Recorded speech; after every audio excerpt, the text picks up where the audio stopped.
हम miss call हो। अरे का काली से परेशान भइल बाला आवना मिले जानू भइल बुरा हाल हो। भोर से मारतानी हम मिस काल हो। चक्कर काटिले तोरा घर के कगरी। काहे निकल लूना घर से बहरी। छोड़ दो यारऊ जन कोई सगरी जन जइहा भैया त तोड़ दीहा तंगरी। छोड़ दो यारऊ जन कोई सगरी जन जइहा भैया त तोड़ दीहा तंगरी। बुझला तोड़ दीहा तंगरी।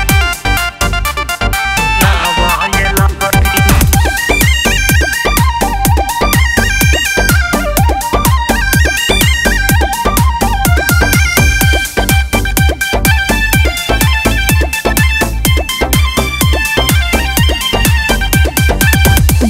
से रहल जानू बाटे हो जरूरी। गरम मुहल्ला बाटे बुझो मजबूरी।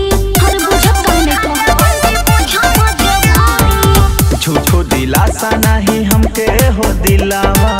आइबू की नहीं बात क्लियर बतावा। इहे कह कि तो से रोज रोज ना सपरी। छोड़ दे हब तोहके तो बहुते हो अखरी। कैसे बवाल भइल जान गई सगरी। झूठो के बहाना